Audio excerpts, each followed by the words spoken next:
I would like to call this public session of Moncton City Council to order, but before we get going, I do want to acknowledge that we are in a new space, and this is our first public session of council in these improved council chambers. We're happy to finally be able to host our meetings here. With huge thank you to the Avenir Centre for stepping up and welcoming us over the last few weeks. You'll notice a few physical changes in the space, but the bulk of it involves technology to improve the in-room experience and the experience of those watching our meetings online.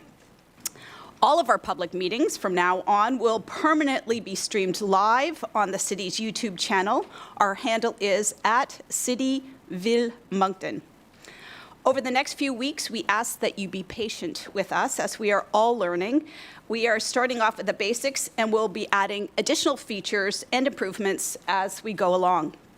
Some of the most interesting features include seeing the agenda items and the voting results on the large screens, improved translation services and devices, and improvements to the remote access of our meetings.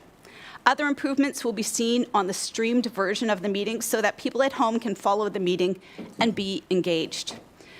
A huge thank you to our team here at the City of Moncton, Dusty Towers in Information Systems, Shelley Morton and her team in the Clerk's Office, Brian Harper from our Facilities Department, and everyone, including Ivan's camera, who worked so hard to get us set up here. It's a very important room for democracy in our community. With that, I would turn it over to our City Clerk, Madame Lagrafière. Your Worship, all public meetings of Moncton City Council are simultaneously translated. Hearing devices are available.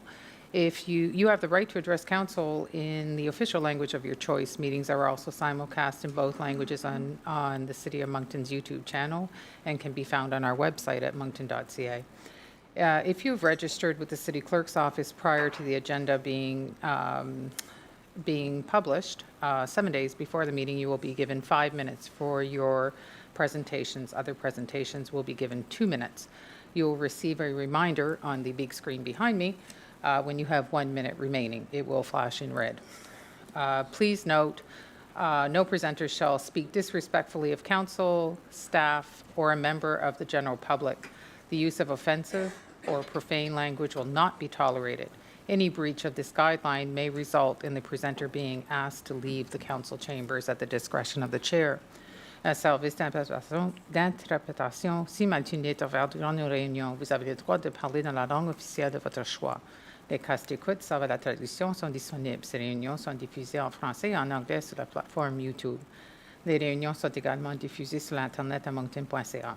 Si vous vous êtes inscrit auprès du bureau de la greffière avant la date limite, c'est-à-dire 16 jours avant la séance, vous aurez 5 minutes pour effectuer votre présentation. Toute autre présentation du public aura droit à 2 minutes. Une cloche, ça sera plus une cloche. Vous allez voir en arrière, sur le tableau en arrière de moi, qu'il vous reste qu'1 minute. S'il vous plaît, notez, aucun présentateur ne devra manquer de respect lorsqu'il parlera du conseil, d'un membre du personnel ou du grand public. Le langage blasphématoire et les propositions offensantes ne seront pas tolérés. Le président ou la présidente pourra demander à tout présentateur qui enfreint cette directive de quitter la salle du conseil. Merci, Madame Lagrafière.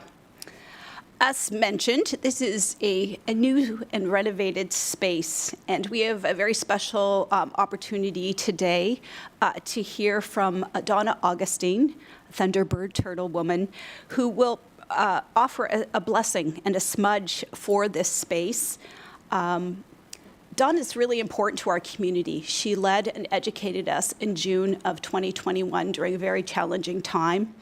She also is, I learned today, very involved in our Riverfront Master Plan. So thank you very much for being here today. Walalin, and I'll turn it over to you. Thank you. Walalin, I'm just going to put this down just a little bit. Aho, ni gakto go sisi mikjijebi teluisi, ni migama wisk. I just told you my Mi'kmaq language. My spirit name is Thunderbird Turtle Woman. And so I've accepted this tobacco I never smoked cigarettes in my life, but tobacco is very symbolic. And once it's offered, it's actually that tobacco represents the connection from this world to the spirit world. And it's protocol. And so I'm very thankful to be asked to do this. Now, I've got a new, I left my matches, so I had to borrow a lighter. And I hope I can make this work. I think you might have to give me a hand. I think you have to press it a little bit harder, right? I'm going to light a smudge. There. And thank you for being so accommodating and for me to light the smudge.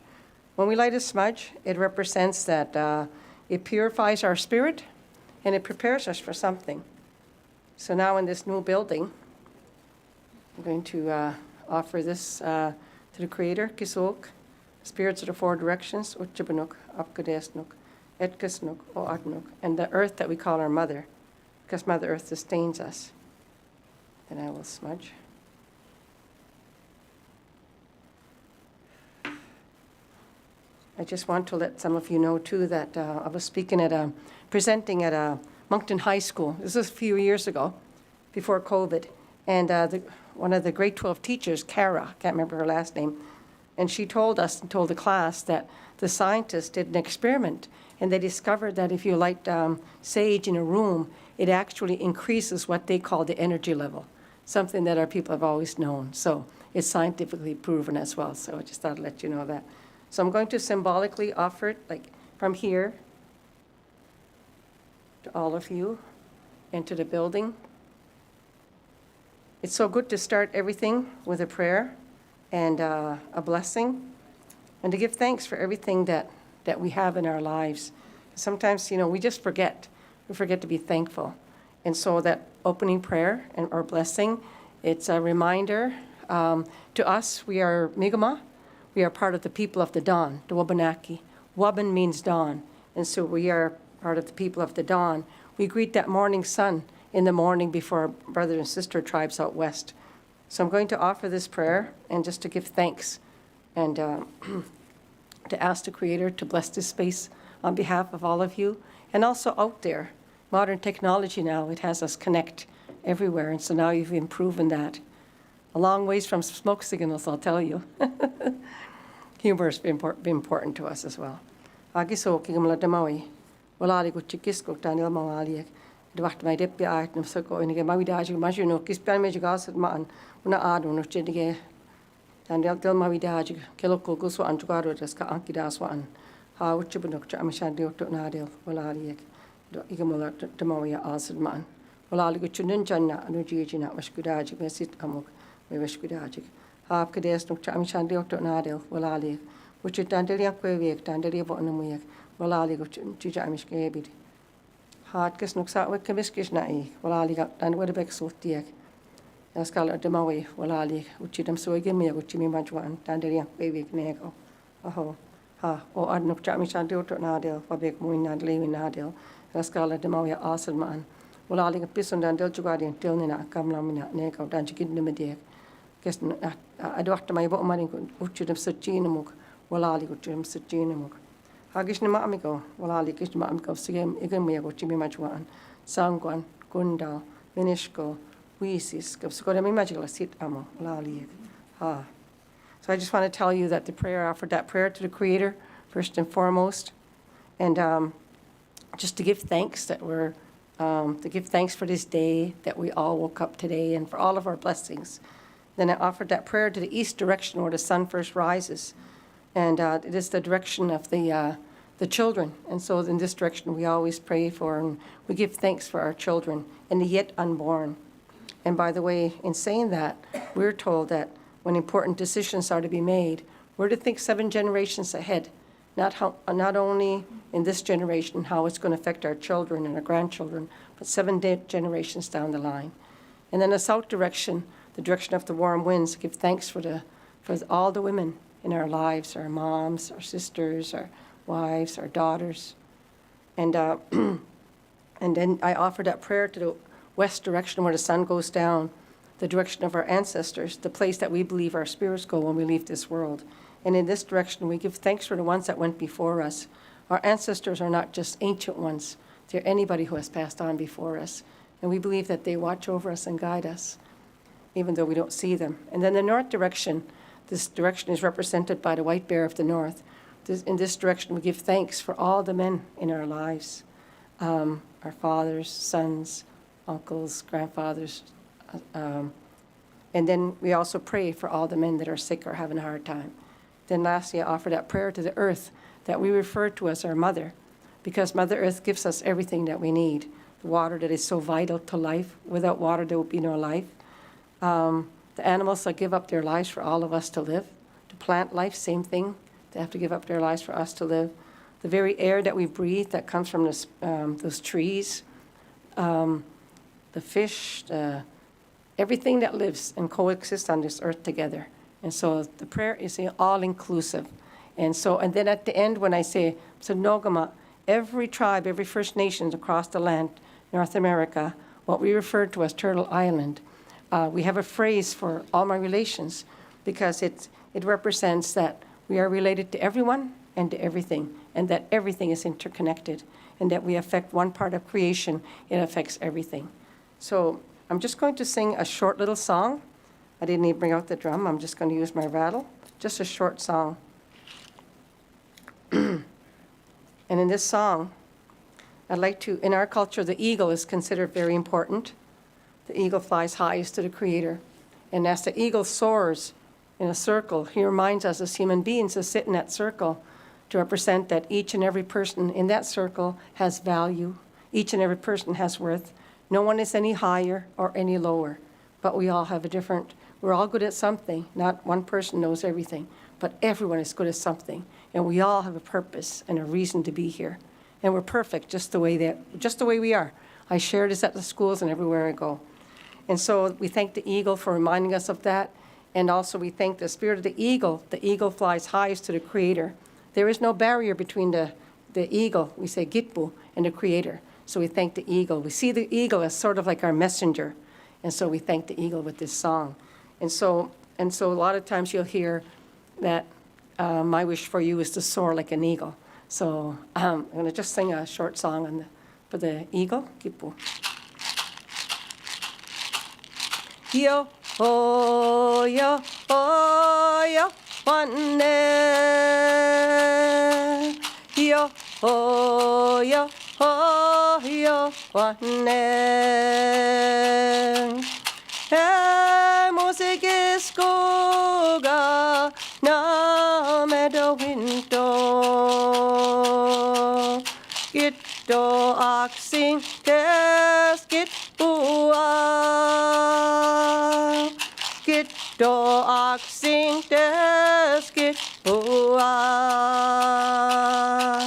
Yo ho yo one. Yo ho yo one.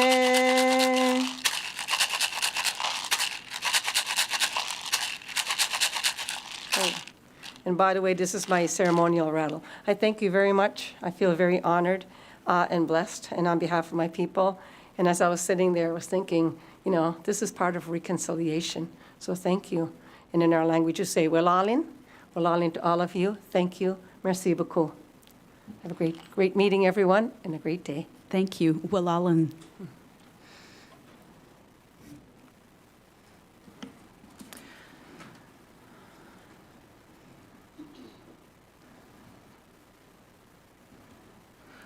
The next item, Your Worship, is the adoption of the agenda. Thank you. So we need to vote on this. So I'm going to look for someone to move it. Councillor Richard, and is there a seconder for that? I have Councillor Edgett. Did you wish to second it? Yes? So we're going to go to a screen, and I'm going to ask you to Councillor Richard to move it, and Councillor Edgett to second it. And this will become less cumbersome soon, I hope. Thank you. All those in favor? Oh, yeah, that's right. 2 seconds. Right? Promise. And now we will vote on the adoption of the agenda.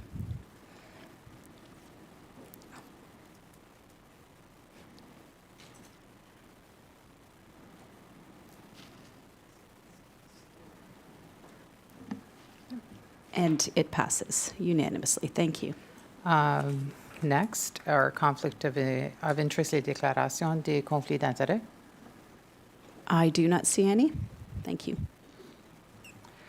Next will be our public presentations, and the first one this evening is presentations from Crossroads from Women's Highlights and Milestones, and Renee Charon, the new executive director, is here to give us an update. Welcome, Renee. Thank you.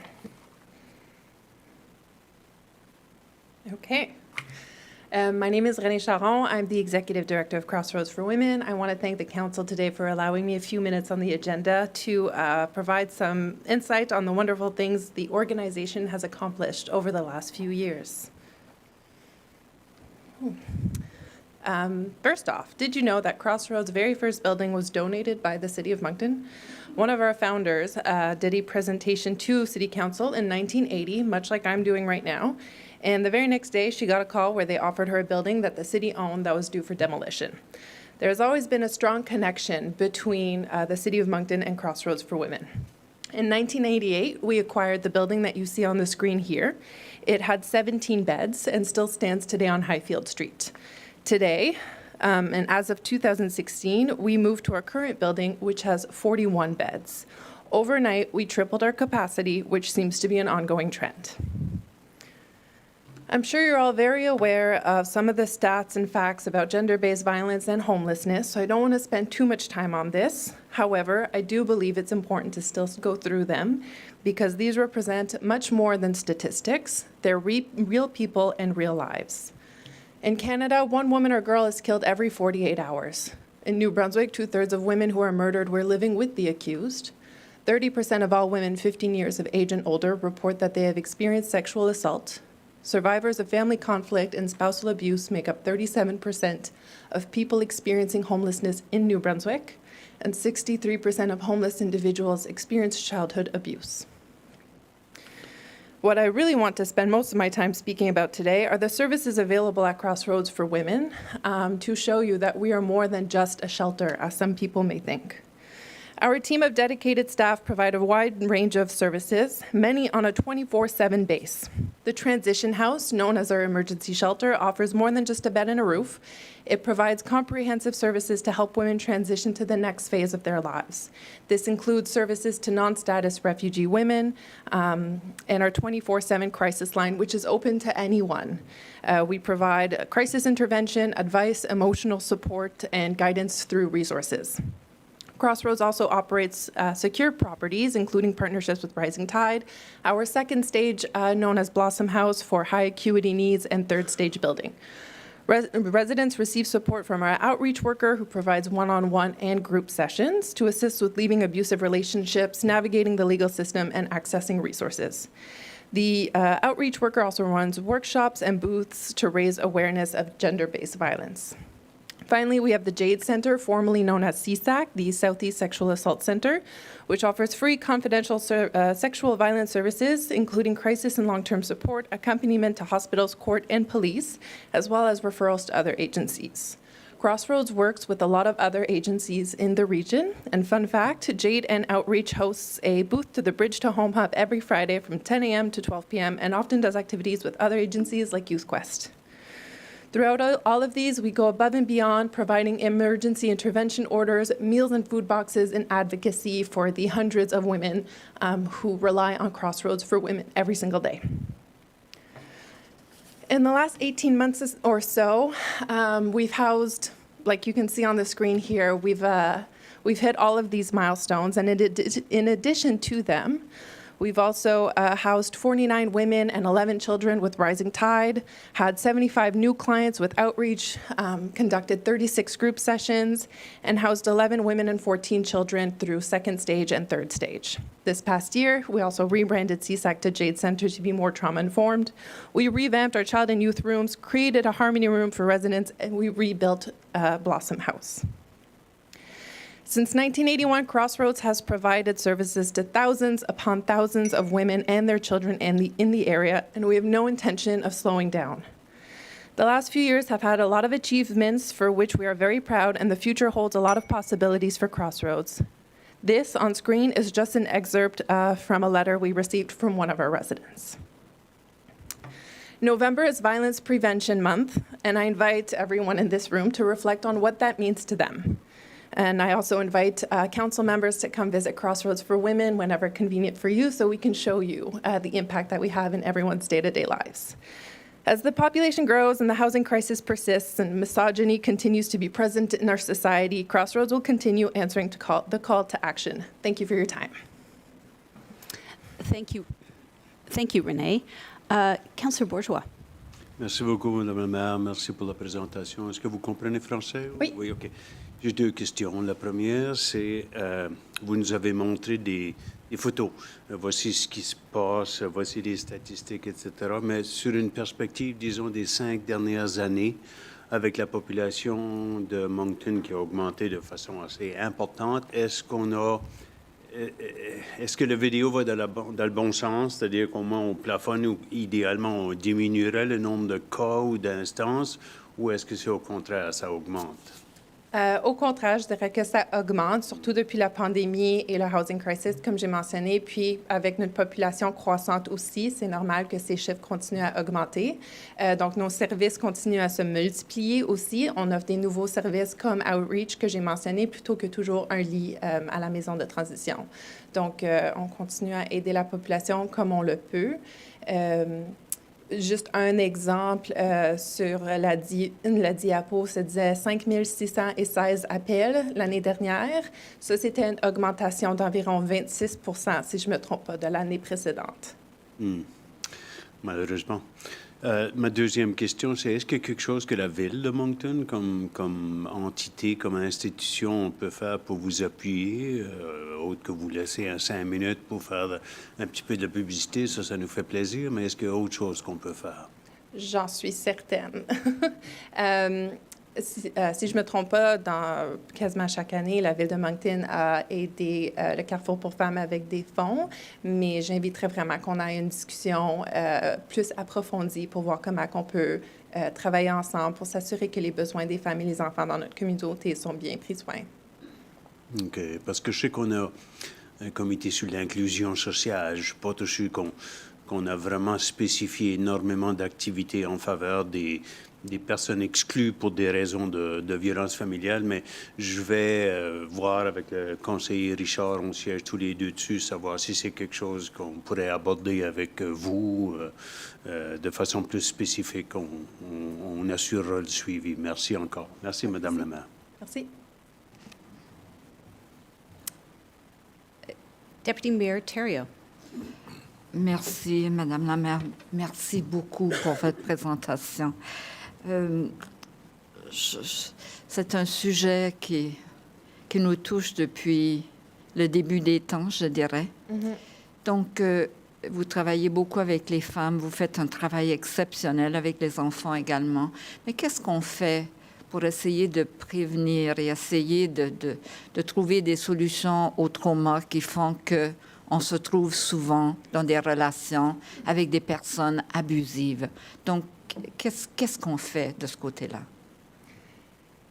C'est un problème assez complexe parce que même quand on discute comment est-ce qu'on essaie que les femmes ne soient pas dans des situations comme ça met le blâme sur la femme elle-même. Donc, c'est un problème dans la société, dans nos communautés.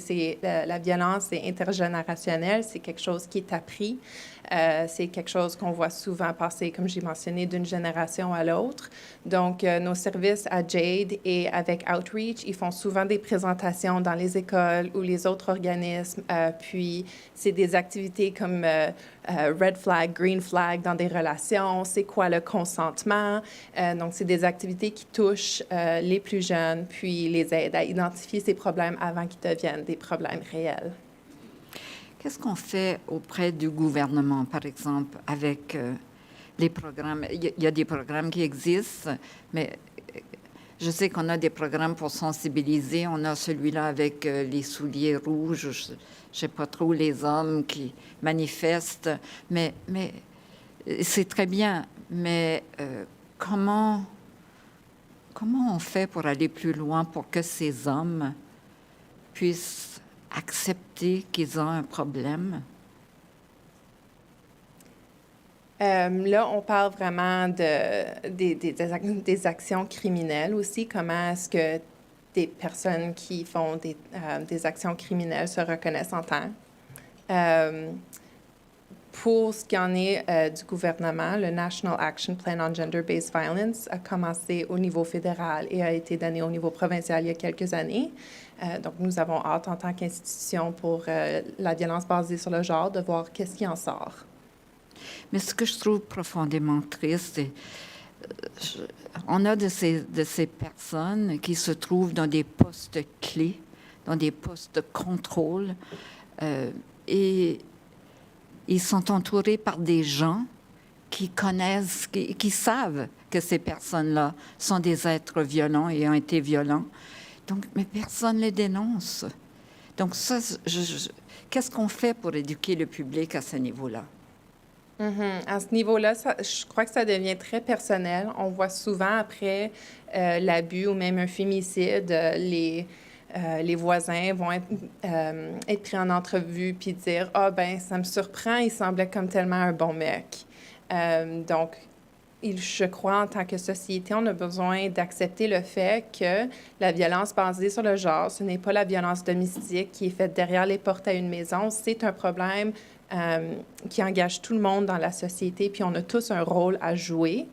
On entend souvent en anglais, assez souvent le « not all men », mais aussitôt qu'un homme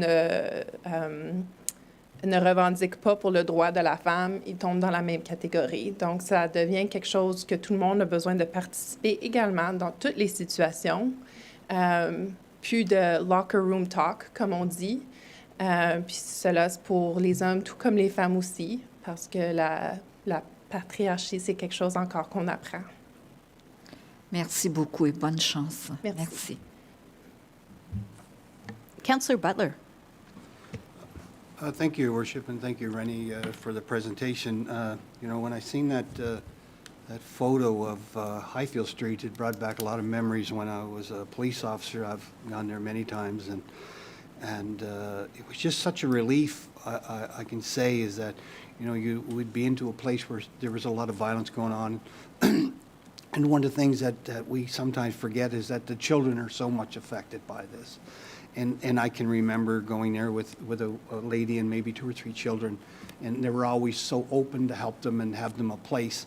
I must say, though, from when I became a police officer in '79 till I retired in 2013, I believe that the justice system has improved, and maybe you could speak on this, but I find it has improved a lot since the 80s and the 90s. Like they're well trained now in domestic violence, or we have like the KGB statements now that that compels people to have to come and speak.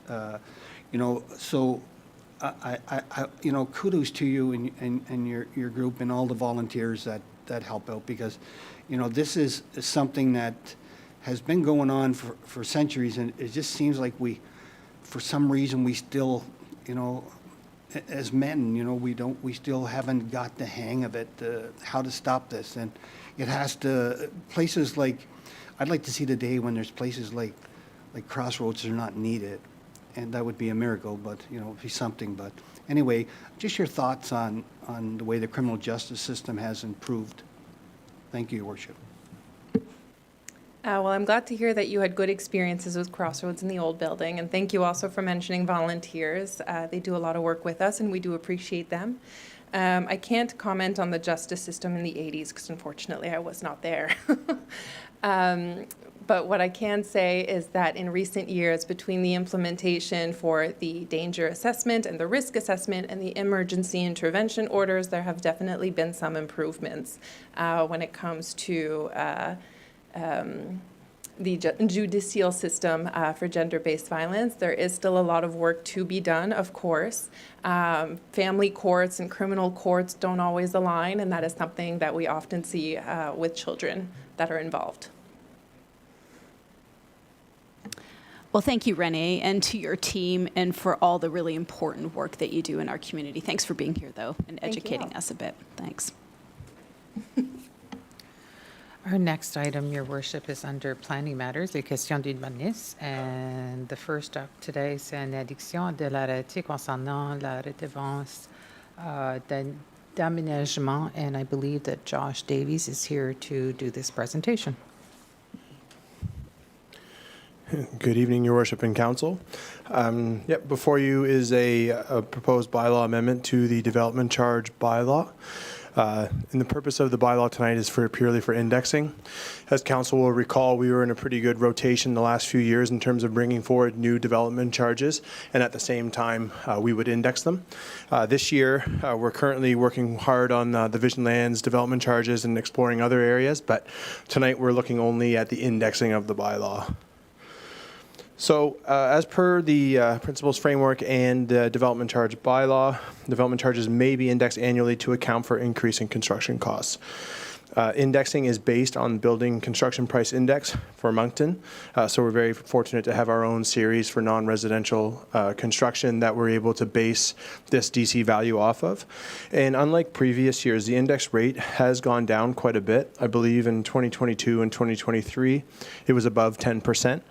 For the last year, in between the quarters that we measure, we're looking at an increase in 2024 of 5.1%. So to provide a bit of a visual to council and the audience, we have a number of development charges. The areas that you see in red are existing charges that were in place prior to the development charge bylaw. But if you look to the area and zoomed in on the right-hand side, you'll see the 7 development charge areas that are currently in place. So if approved, we would be looking at an increase of 5.1%, again, to that StatsCan data for all of these DC areas.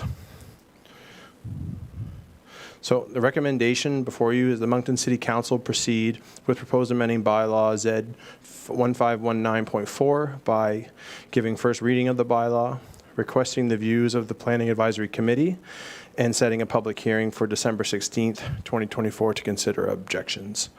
And the PAC meeting will be taking place at the end of this month, November 27th. So that would conclude my presentation. I'd be happy to take any questions. Terrific. Thank you, Josh. By a show, could someone like to move that? Thank you, Councillor Butler. Is there a seconder for that? Thank you, Councillor Richard. I would now ask that you move it on the screen.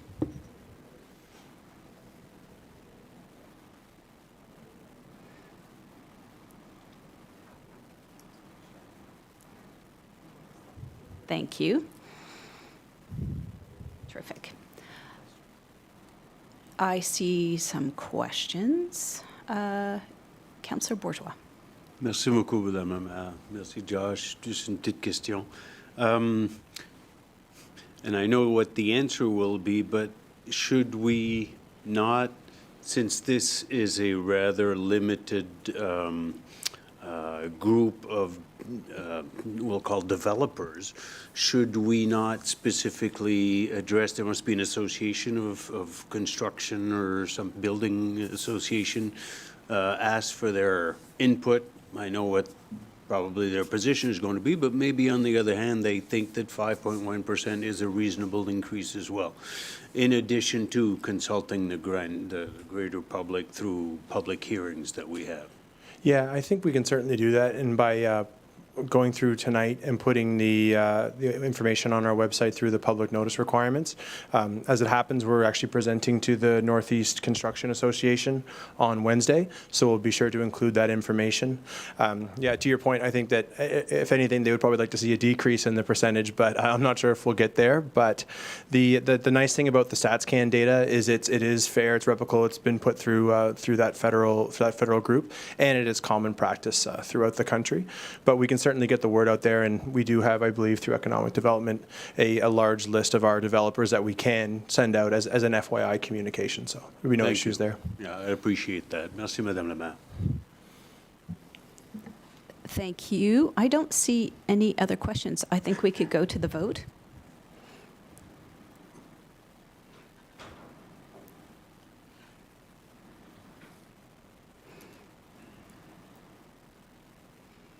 I see that everyone has voted, and the motion passes unanimously. Thank you.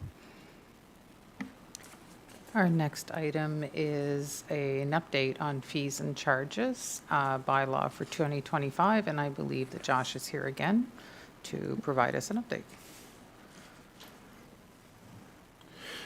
Yes, so as council may recall, as part of the fees and charges bylaw, there are fees relevant to planning that are covered under the Community Planning Act.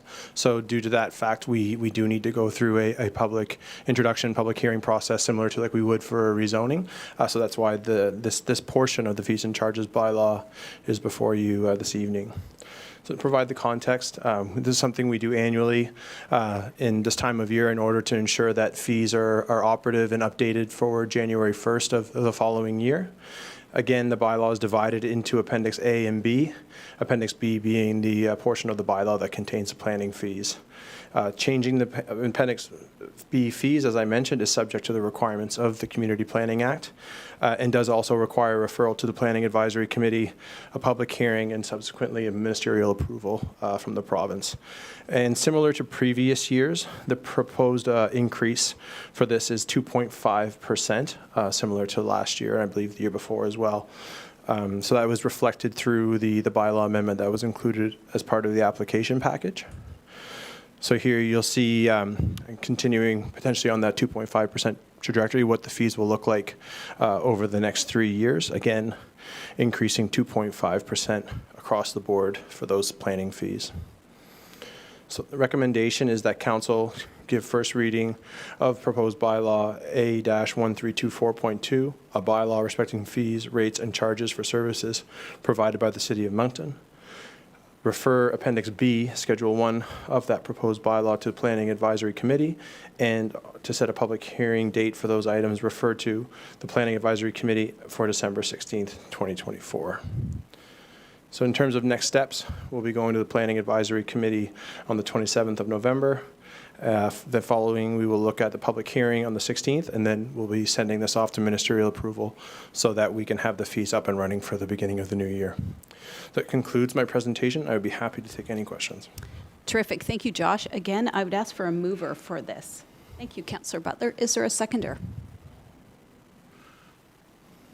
Thank you, Councillor Edgett. Again, I would ask that you do that on the screen, please.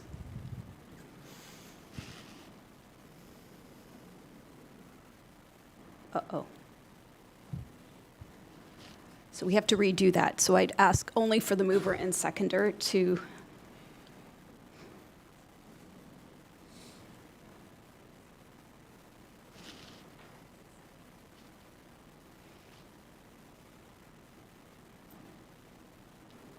Okay, so at this time, thank you.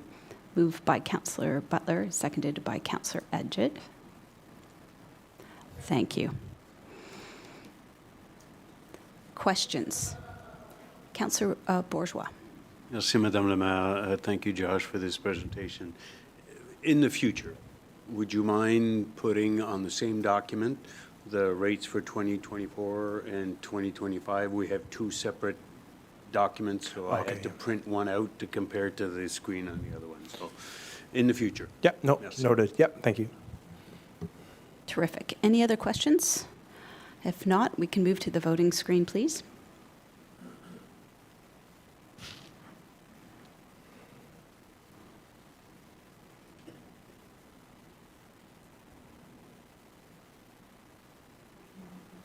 Councillor LeBlanc, we're just waiting on you.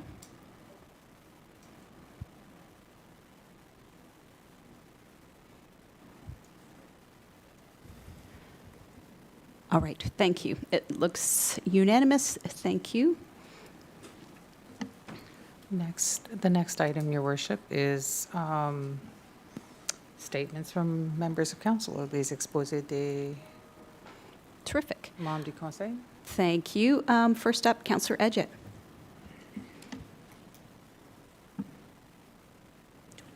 You're good? I'm good, okay.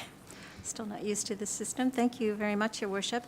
I wanted to speak tonight because I think we've had a recent time in our municipal lives here that is worth making a few comments about. So 2 weeks ago, we had our last meeting in the Avenir Center, and we left that, and most of us, I'm sure, headed home and turned on our TVs.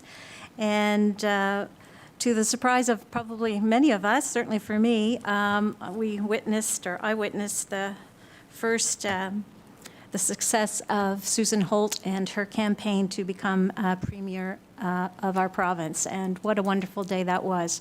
I have to say that in recent years, I've thought that that wasn't going to happen in my lifetime. We saw our first woman mayor in the city of Moncton in 2016. Mayor Dawn Arnold was my inspiration for putting my name into politics, and I was honored to be elected and part of this memorable council. And but I have to say, in the last few years, it's been hard because we're not seeing on a regular basis women taking the leadership roles that we would like to see women take. So not only is this a historical moment, but it gives so much hope to women and of all ages in our community. I hope it does. It's a signal to me in any case. And it's a signal that we are seeing women in leadership roles and in government here. And we want to see more women in government and taking up leadership roles. It's so important that we set that example for all the young women out there and for our communities that support these motions. So I would like to take this moment to remind everyone that we're going to be in municipal elections in another year and a half. Seriously, another year and a half in May 2026. And with these recent happenings, which is giving us more and more hope, I do hope that there will be more women of all ages who will give the consideration in the months to come, because it takes time, as Susan Holt showed us, it takes time to plan and execute a successful campaign. And I would encourage women of all ages, if there's any consideration out there, to be involved in local municipal council. Please reach out to your councillors. I mean, we do want to see more and more women on council.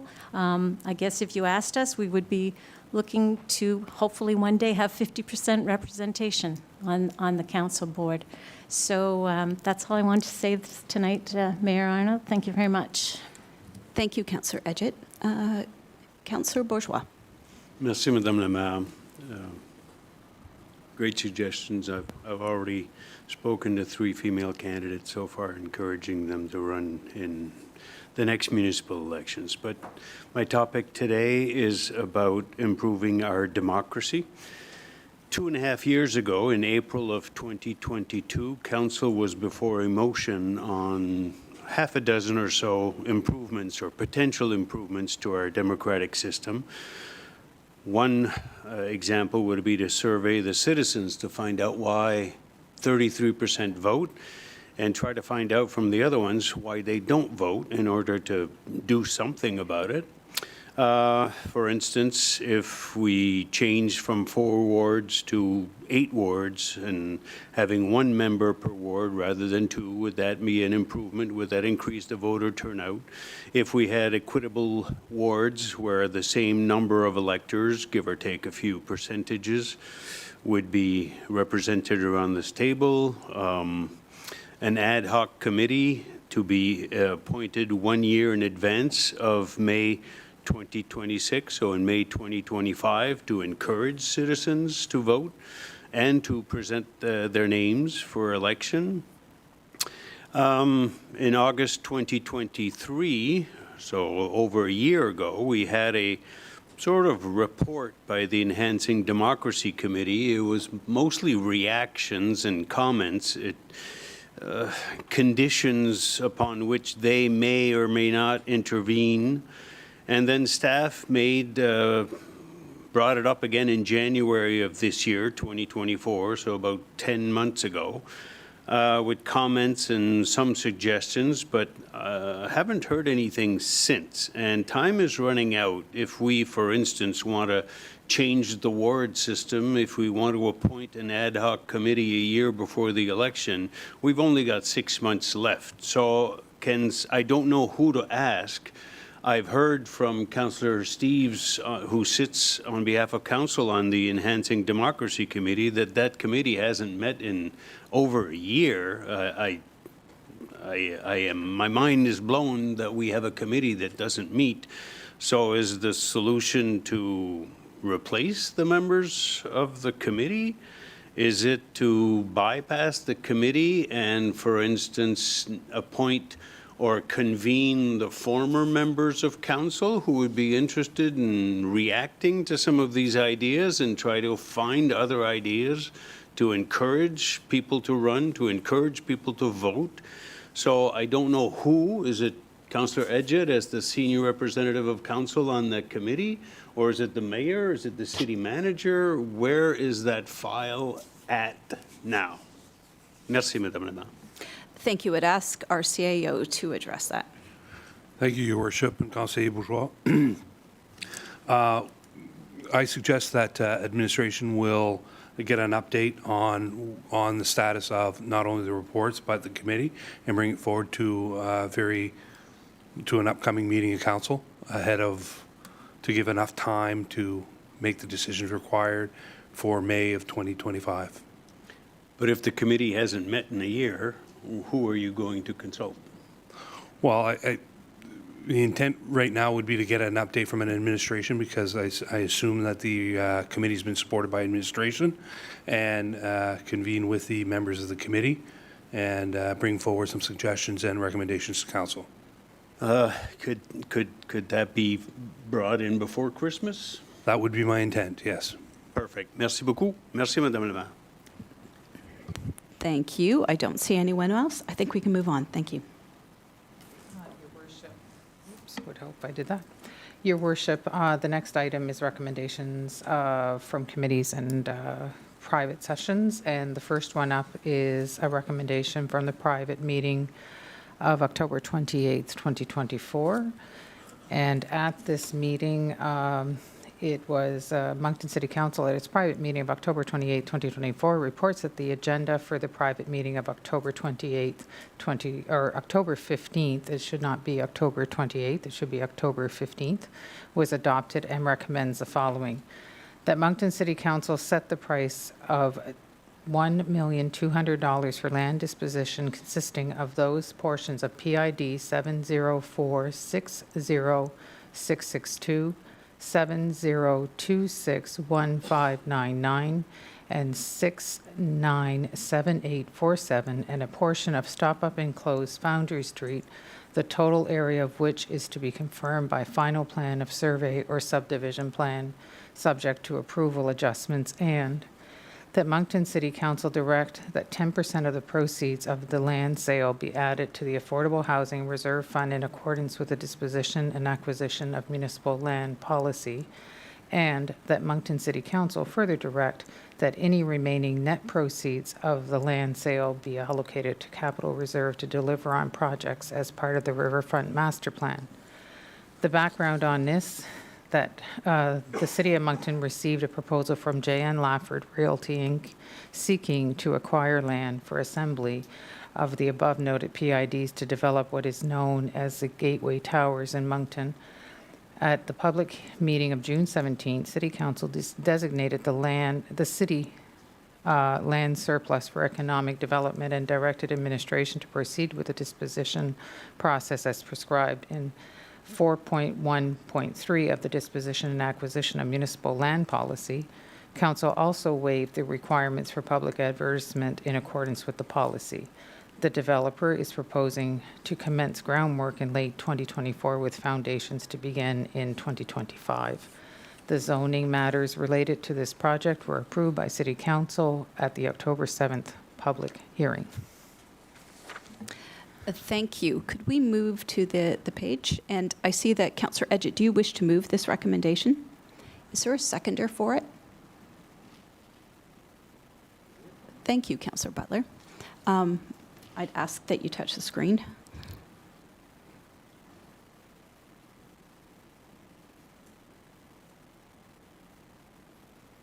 Thank you. Questions?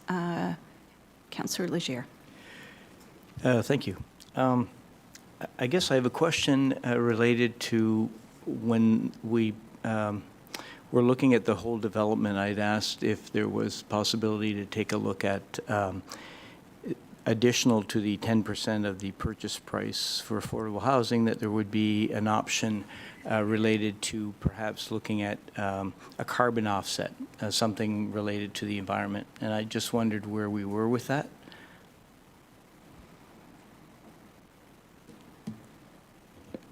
Yes, thank you, Councillor Lejean. We don't have a current policy on such an item, but it is something that we are going to discuss internally for the future. Just not ready in time for this current transaction, but it's something we can look at in the future. So I guess in light of that, I'd like to propose an amendment, and the amendment would be that 10%, an additional 10% of the purchase revenue be allocated towards a carbon offset option, such as the purchase of either a similar or greater parcel of land. I am in agreement with the remainder of the funds going towards the riverfront development, but I do believe that we're able to do that now, and hopefully the policy will come forward with respect to this happening at all times. But I think that we've certainly heard from residents and citizens who, as we know, object to the sale of the land predominantly because of the green space, and I think this would be a good move forward. So that would be the amendment, that an additional 10% of the purchase price, purchase revenue, be allocated towards a carbon offset option, as I indicated. So moved. Sorry, are you saying an additional 10% or 10% for affordable housing, 10% as an offset, and then the remainder to, okay, thank you. Yep. So that, so we have a mover and a seconder, which I've already forgotten who that was. I believe it was. Could it be a friendly amendment? Do you agree to that? Exactly how would that work? Well, Because the price is 1.2 right now. well, I think it would, the suggestion is that it doesn't change the amount of money. It's just how the money is divvied up, correct? But if we Revenue. don't have a policy on it right now, how would we actually determine how that would be spent or calculated? I don't know. Elaine. Yes, thank you, Councillor Edgett. That's why I think we need a bit more time, because there's a variety of programs out there for offsets, and so I wouldn't want to commit to anything without additional information. So is on this a exactly direction, why. oh, excuse me, sorry. No, go ahead. Is this a direction that other municipalities have gone in and that we're looking into right now, or? Specifically related to the sale of land, I don't know at this time. I would have to do a little bit of background research on that. Right. So when we're talking about a carbon amount of money for carbon offset, we really don't have a standard, or like, how would that work? Not at this time. It's common for example, when you host events and festivities that, emit GHG emissions, then you purchase carbon offsets to offset those GHGs. But for items like this, I'd have to do a little bit of research on it. I think it's probably a direction that we will be going into, because we're all required to, I guess, report on that as we do our activities and build and that sort of thing. But I can't, I wouldn't be changing the motion myself at this time for that, just because it'd be too difficult to actually calculate that for the, without the policy in place. Terrific. Then, is there a seconder for the amendment? Seconded by Councillor Terrio. On the amendment, then, we will need to vote on the amendment. Can I speak to it? Yeah, sure. Yeah. Go ahead. Yeah.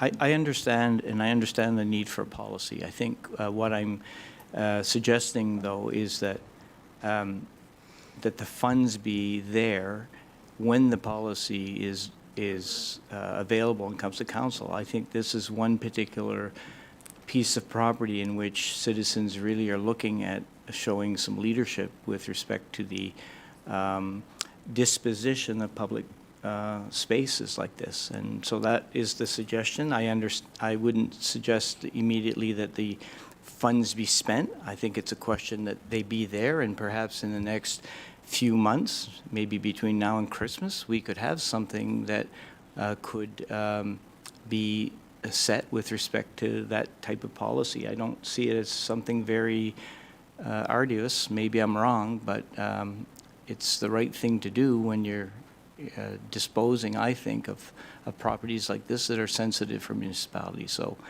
I do think there's a way of doing it, but just to earmark the funds so that we have them, so that if council is in agreement with respect to what we heard from citizens who wanted us to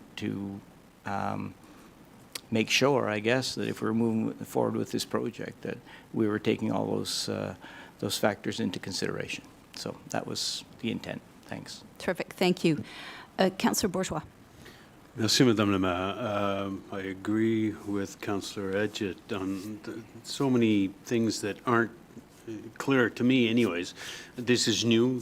I don't remember discussing this in private, but I may be wrong. But if I do the math, that would mean that if we get $1.2 million for disposing of a land that is already for public purposes, 10%, so 120,000, would be added to the Affordable Housing Reserve Fund, right? Mm-hmm. Correct. And with the amendment, it'd be another 120,000 out of that 1.2 million that would be added to what fund do we have a fund for carbon reduction? So where would we put that money?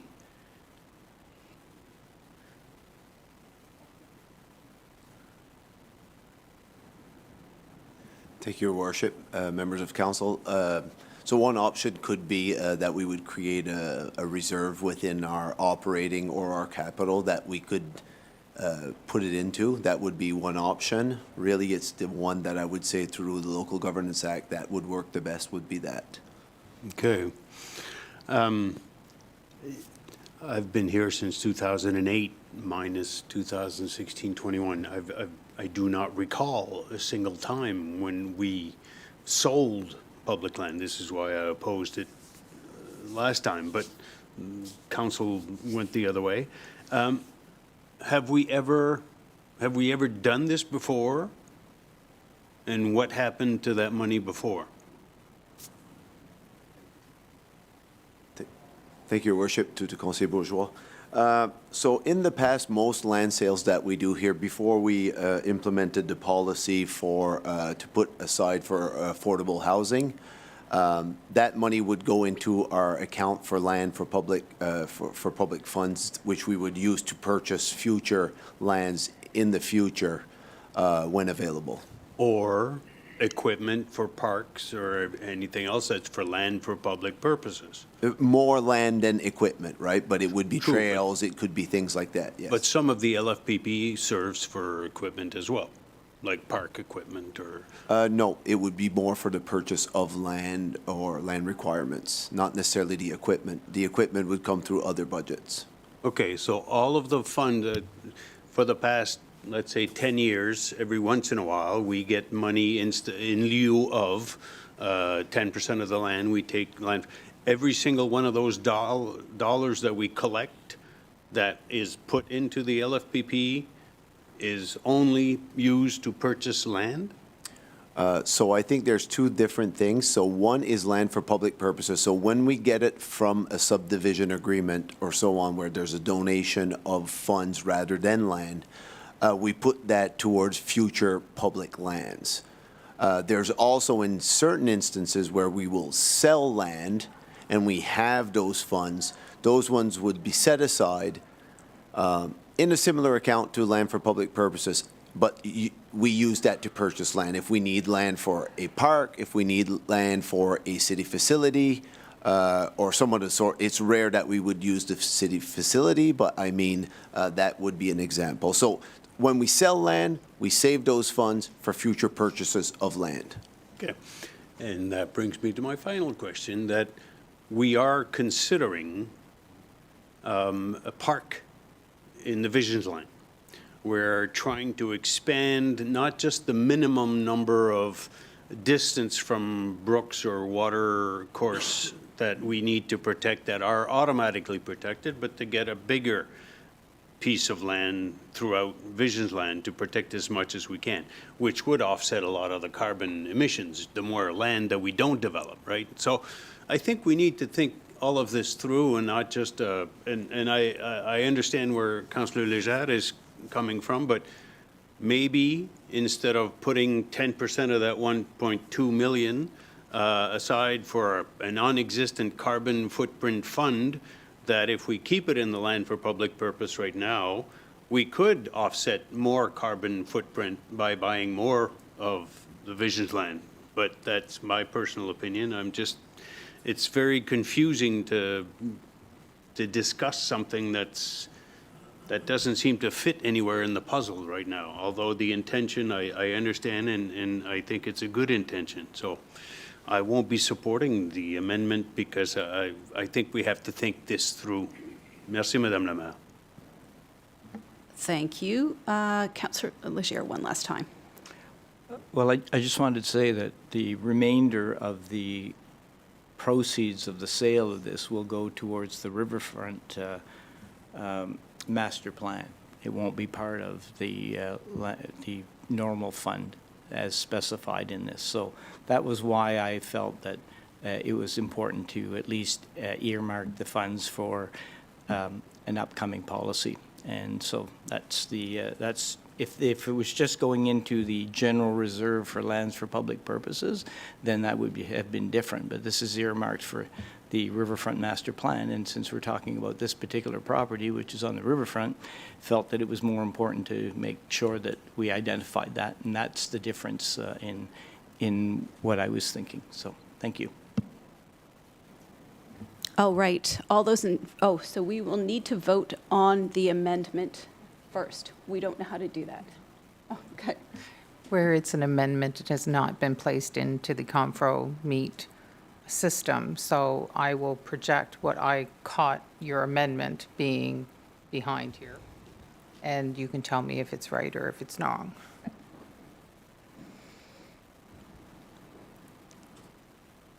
We're all learning.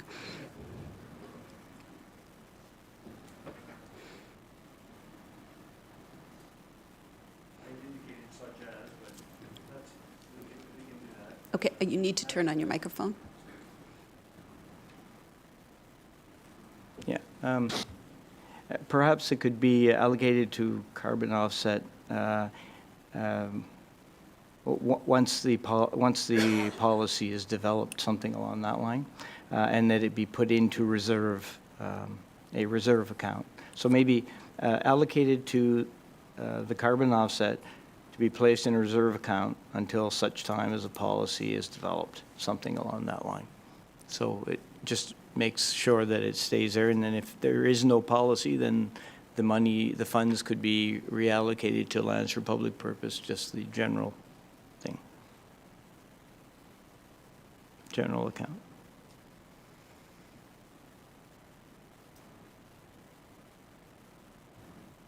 If I could say, Dusty, great technology, you and your group. It is really good. Sorry that I'm ahead of what was in the system. I didn't realize. So are you going to put that up? No, it isn't. Not with the new. You haven't published it. At least I don't see it. There we go. Perfect. Thank you.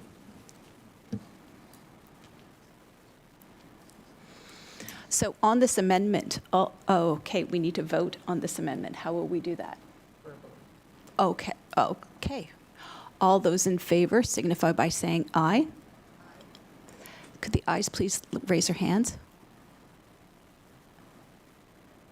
3. The motion is defeated. On the actual motion that we have, it should come up on the screen now. All those in favor signify by pressing yay. And oppose, nay.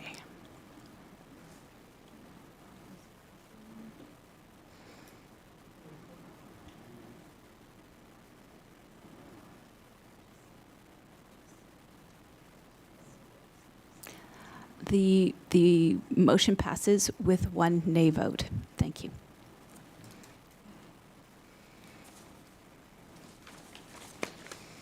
Next item. Oh, yes, that's me, sorry. The next item is recommendations from Committee of the Whole of October 28th.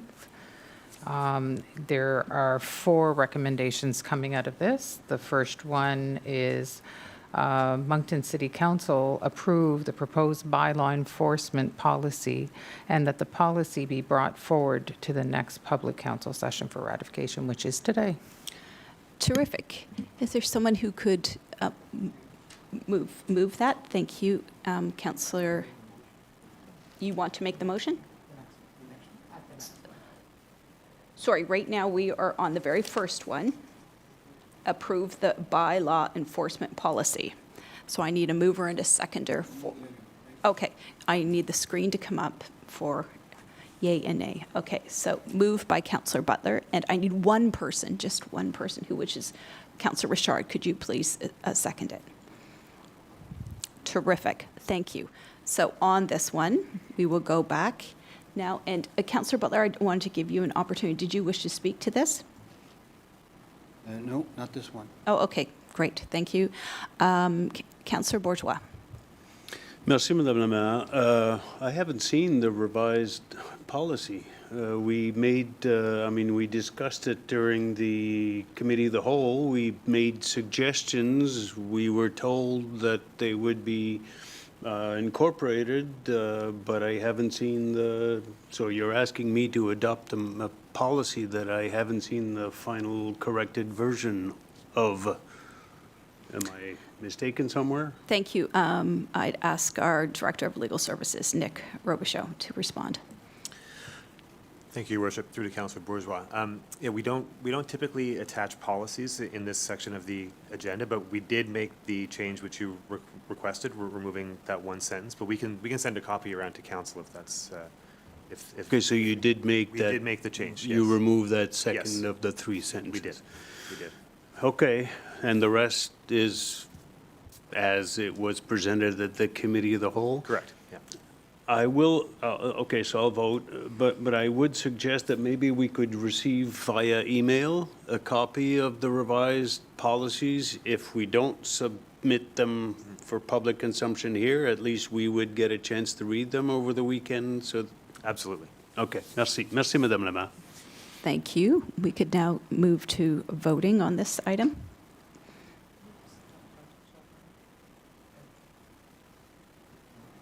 So don't touch anything yet. Oh, no.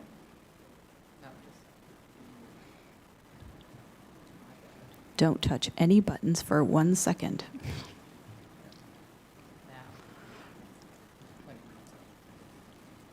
All right. Please register your vote.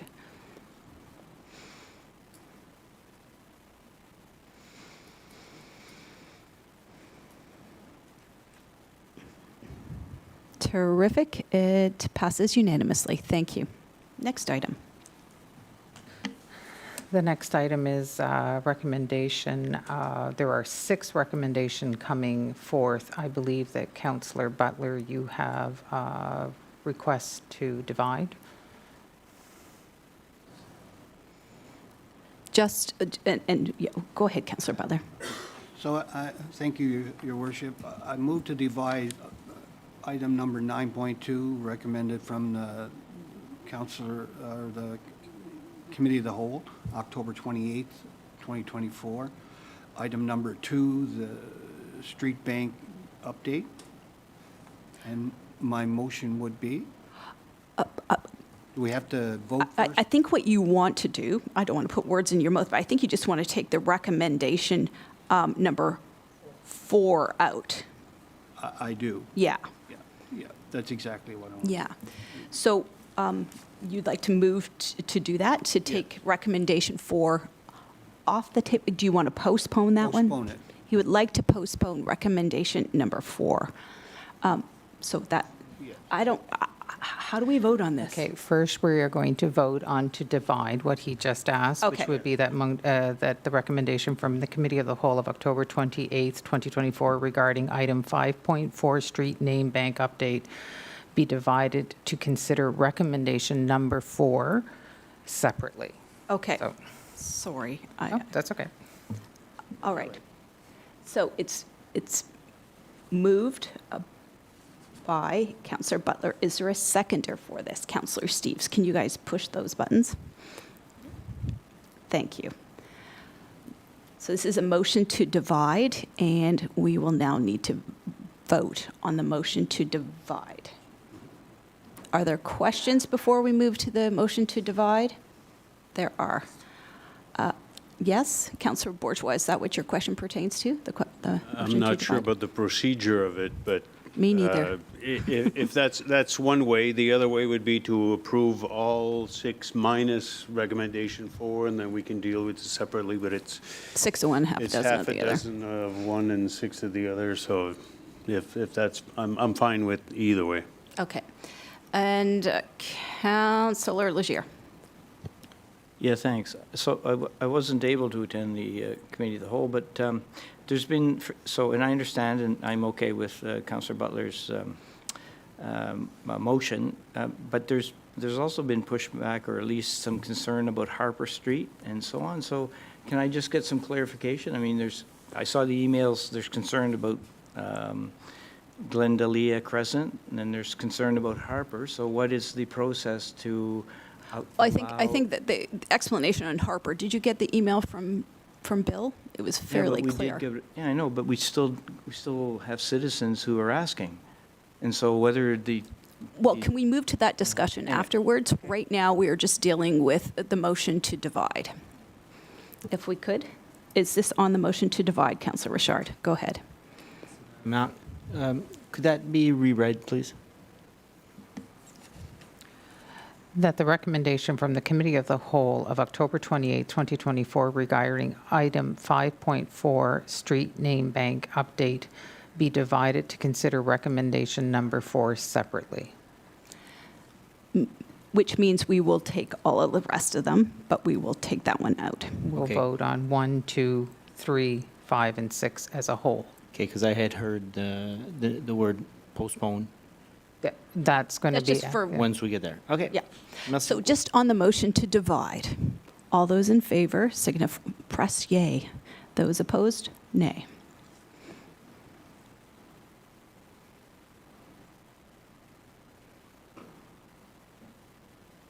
Okay, the motion to divide has passed. Thank you. So we will now be voting on recommendation 1, 2, 3, 5, and 6. A motion, I would like someone to move a motion to pass that. Thank you. Councillor Bourgeois wishes to move it, just don't press any buttons yet. And do I have a seconder for that? Thank you, Councillor Butler. Okay, what do we do now? Do you have a question before, or can we vote on, you're just moving it?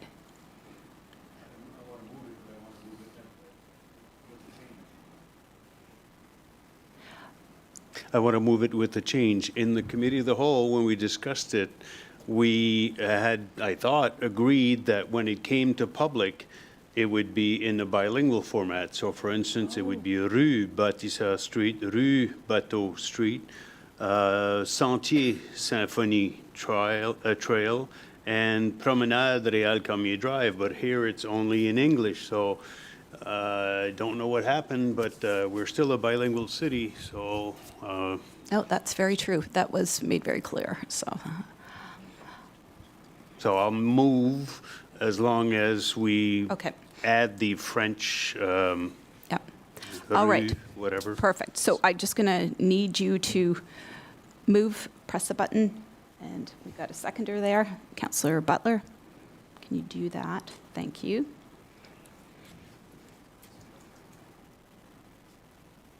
Did you do it?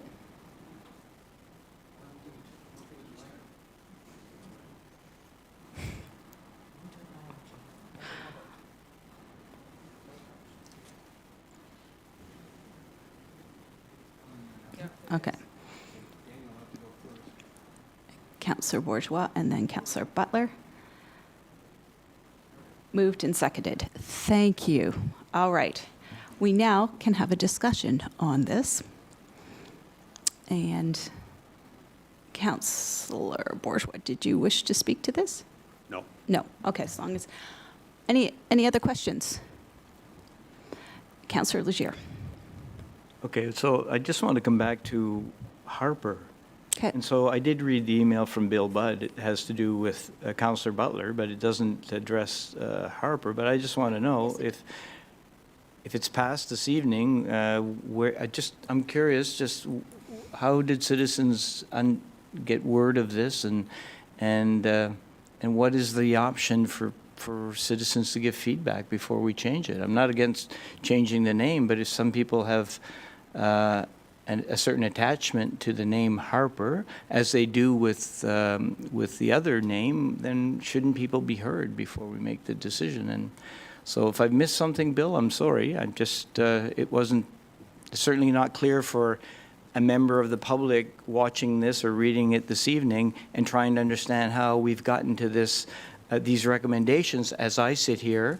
And in fairness, I didn't go back and see what was discussed. I probably should have, because I'm a bit puzzled at what I see without really having any context. Okay. So the issue is we have two streets called Harper Lane and Harper Street. And from an emergency perspective, it's not a good thing to have two streets called Harper. So in this context, what was presented at Committee of the Whole, one street has 3 residents currently on it. I believe it's Harper's Lane, I think. And so we're going to leave Harper's Lane.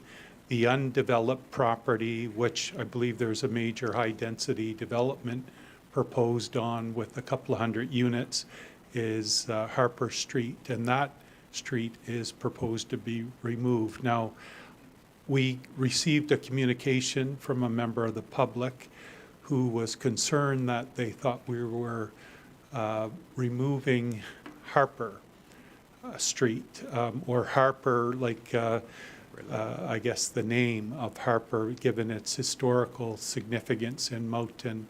And the communication we sent out is we're still going to have a Harper, a street named Harper Lane, and so the significance of that name will stay in this. I'm not sure if that satisfies. So in other words, Harper Lane will exist, Harper Street will no longer exist, Yes. but the name Harper will remain. Yes. Okay, so much clearer. Thank Okay. you. Thank you. And to your question of how the public knew about it, we did discuss it at the last Committee of the Whole, so that's where it was made public.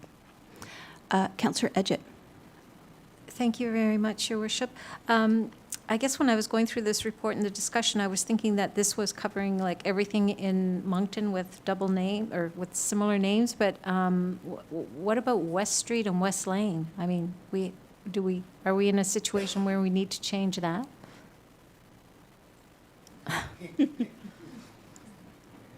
Or is that down the road, maybe? Okay, those are larger streets for sure. Oh, can you go to the microphone? Do you mind? Yeah, I'm not aware that that is an issue right now. Okay. But these names that have come forward have been. Have been issues, so it's based on what issues through 911 and that sort of thing? Yes. Okay, I understand. Thank you. Thank you. Councillor Butler. Thank you, Your Worship. With all this amendments and moving and changing names, one of the things that we forgot to mention tonight was that we've changed the name of one service street to a street named Rael Cormier, which passed away a few years back, but he was very special to the city of Moncton. An Acadian young boy that grew up here and played baseball, made it to the major leagues, played on a couple of different teams. So you know, it's nice for every young boy and girl to, when they go to that street, now they see the name, and maybe if they weren't old enough to remember Rael, that they'll Google him and they'll see how much he's brought to the city of Moncton, but also to the Canadian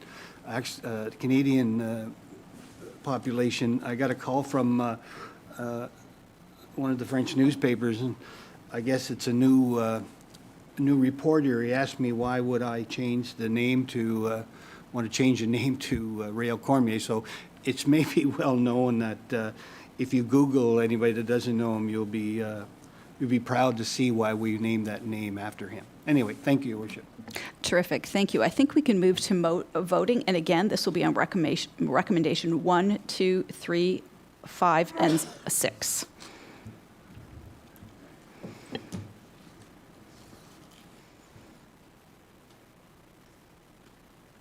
Looks like everyone has voted, thank you.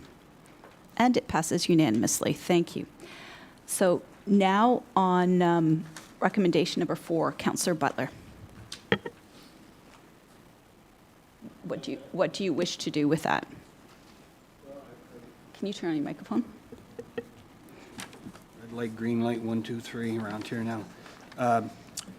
Yeah, so I thought that we had already said that we were going to have it, that it would be divided, and then just for the purpose of this, that we'd have it postponed till further on, till maybe a December meeting. Okay, so you wish to make a motion to postpone? Yes. Thank you. Is there a seconder for that? I think that's Councillor Steves. Do we need to go to the special page? Oh, we can go right ahead and vote on that one. Okay. We have to move and second it first. Yep. Well, she said we don't need to do that page. It came up. Still got to. Oh, they did it. Oh, my goodness, we're getting super fast. Okay, thank you. That's really awesome. So now you may vote on the motion to postpone.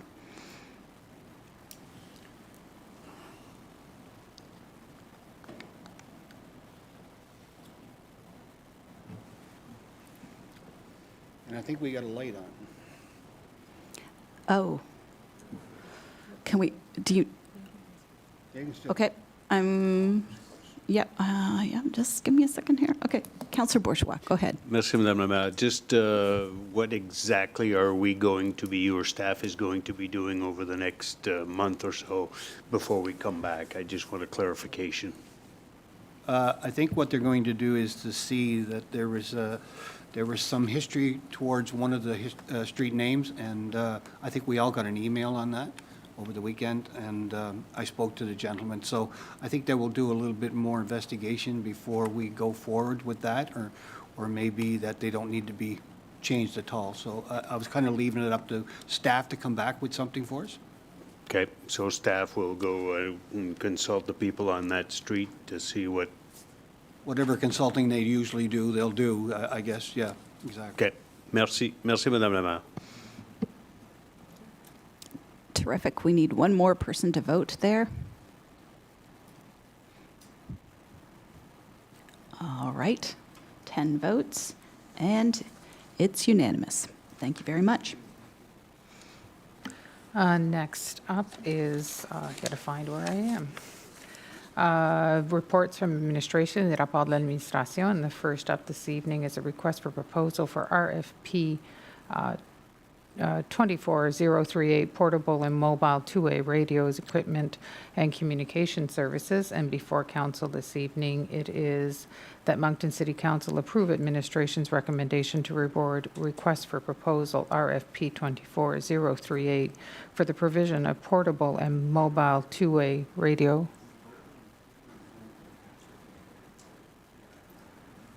Sorry, yes. Oh, you know what? oh, no, You're we right. didn't. Thank yeah, you. There's So still sorry. 2 other items from the Committee of the Whole. Sorry about that. Good catch. Thank you so much. Yeah, let's go back to that. Oh, it's been a day. All right. Okay, now. Glad somebody's paying attention. It will get easier, I promise.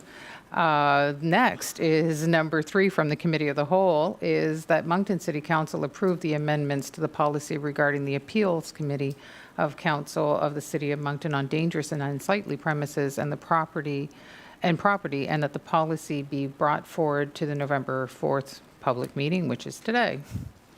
Terrific. Could I see who might like to move this? Thank you, Councillor Legier. Is there a seconder for this? Councillor Bourgeois, could I ask you to press those? Thank you very much. Councillor Bourgeois, do you have a question? It's a request, and I've said it before, when we have decisions from the private meeting, there's a paragraph, that background of what the issue is.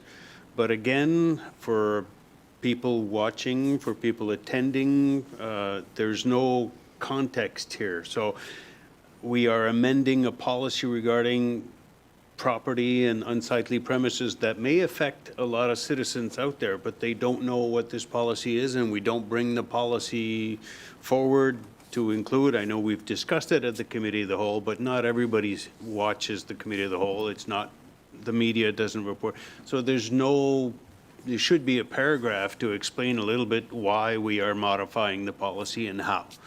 I'll repeat my suggestion. Merci. Thank you. It's always a fine balance because we have had a public meeting on it, and the policy is on our website, but it's a good point. Maybe just a few sentences, high level, what is being impacted here. So thank you. I think we can move to voting.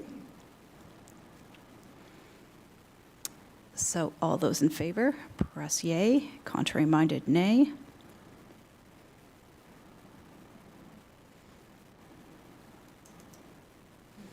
And it is unanimous. Thank you very much. And the final recommendation, and I believe there's a PowerPoint presentation for this, that Moncton City Council approved the sidewalk snow clearing plan for 2024-2025, and that Moncton City Council indicate to administration which 5-year plan they prefer, understanding final decisions would be made yearly as part of the budget deliberations.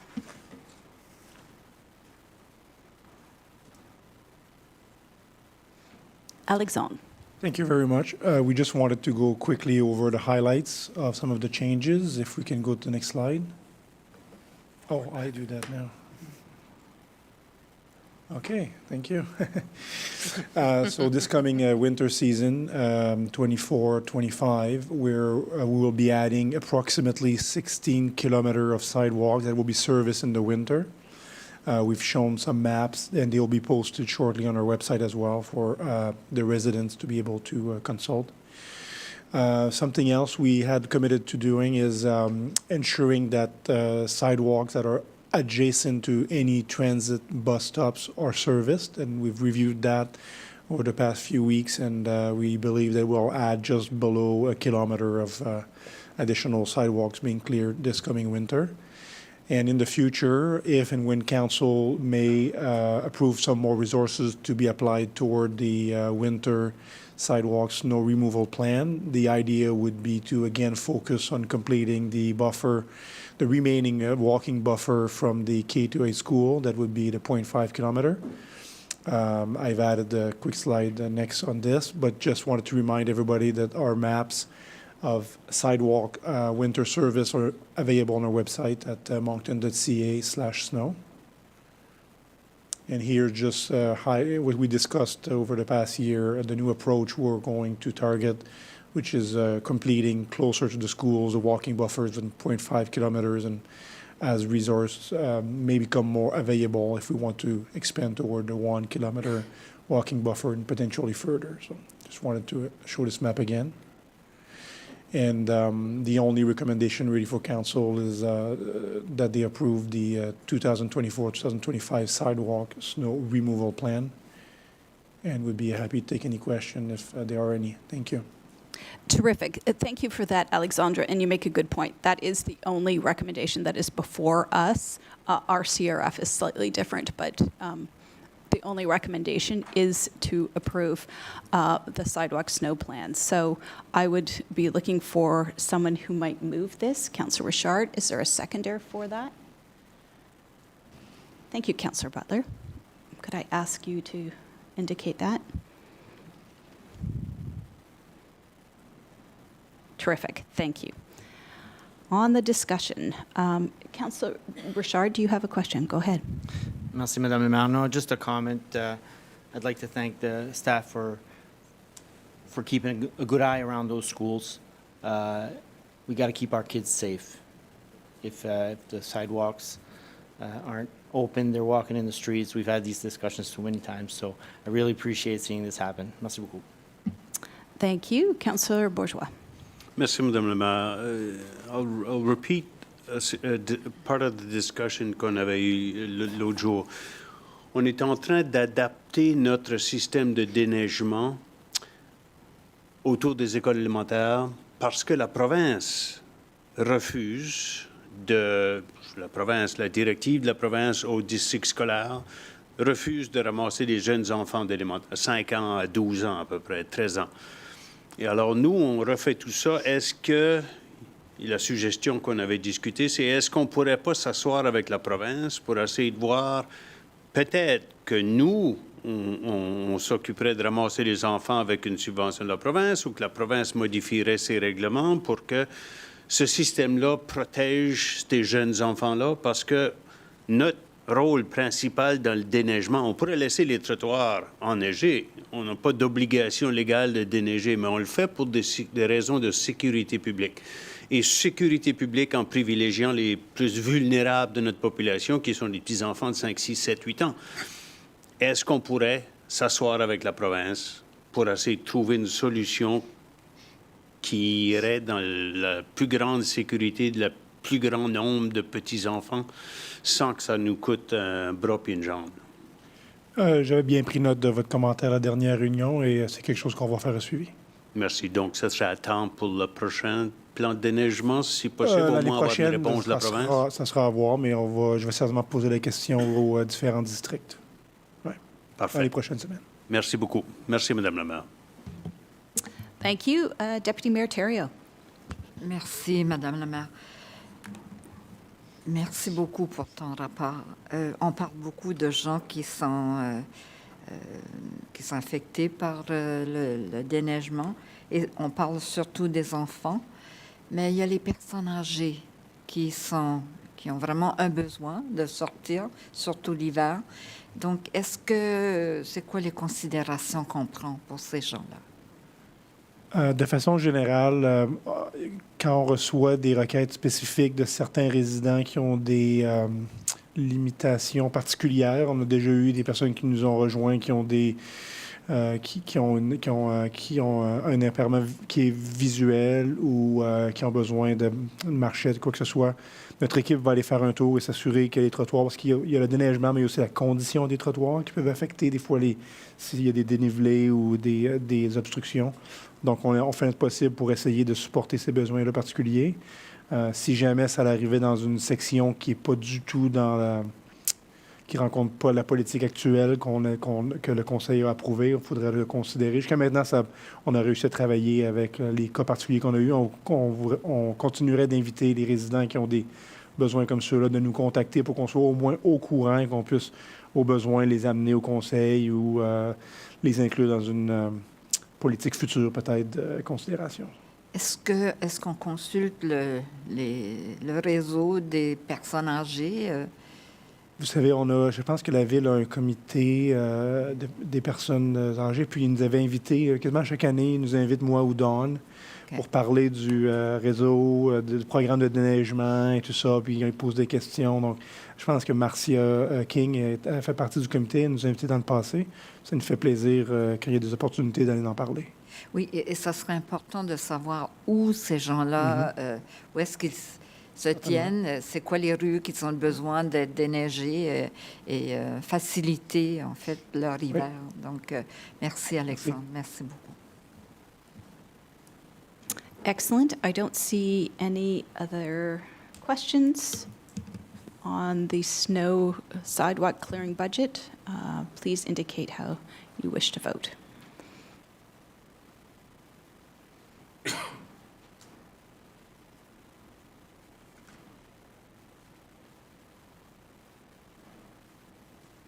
Councillor Steve. There. All right. It looks like everyone has voted. And it is unanimous. Thank you very much. Now we may move on. Yes, now we're going to reports from administration, rapport de l'administration. And the first up is a request for proposal RFP 24038, portable and mobile two-way radio equipment and communication services. The motion before council today is that Moncton City Council approve administration's recommendation to award request for proposal RFP 24038 for the provision of portable and mobile two-way radios and communication services to Chandler Sales at a total estimated 5-year operating cost of $590,195.64, including HST at 15%, which with options to extend the agreement for up to 5 additional 1-year periods if it is in the city's best interest to do so, and that the city purchase the in-building signal boosting equipment proposed by Chandler Sales for the Operations Center and Magnetic Hill Zoo for the total purchase price of $43,832.16, including HST at 15%, and that the contractual documents be prepared between the City of Moncton and Chandler Sale and affixed with the mayor and the city clerk's signature thereto. Thank you. Councillor Leger, I see you. Do you wish to move the recommendation? Thank you. Is there a seconder? Councillor Richard. Could you please signify there? Thank you. Terrific. Back to the discussion. And actually, I should give it to Councillor Leger because you did move it. Go ahead. Oh, thank you. Just a quick question. This is one of the few RFPs that have such a low score. And I'm just wondering, I just would like to be assured that what we're purchasing here and the agreement that we're going into will provide what Kodiak Transpo needs. And I don't know if there's a minimum. This is the first time I've seen in the 60s. Typically, it's in the 70s and 80s, so don't know who could enlighten me on that, but I just want I believe some, Ryan Sori is here. some Yeah. insurance, that's all. Thank you, Councillor Zier. I can't, Tanya could, or Jacques could speak on the process and the numbers, but from a functional perspective on what Kodiak has, they're actually going to retain a lot of the gear that they have. They're actually just going to add to it. So for a functionality-wise, it will be the same, if not better, for them, and it'll be a significant increase for the other areas that are going to be using it. Okay. It would be good at some point, though, just to sort of understand, is there a cutoff? I mean, you know, this is the best of all of them, but it's still only in the 60 percentile, and is that good enough? So We have Tanya Carter on, so perhaps she could speak to that. Tanya, welcome. We can't hear you, though.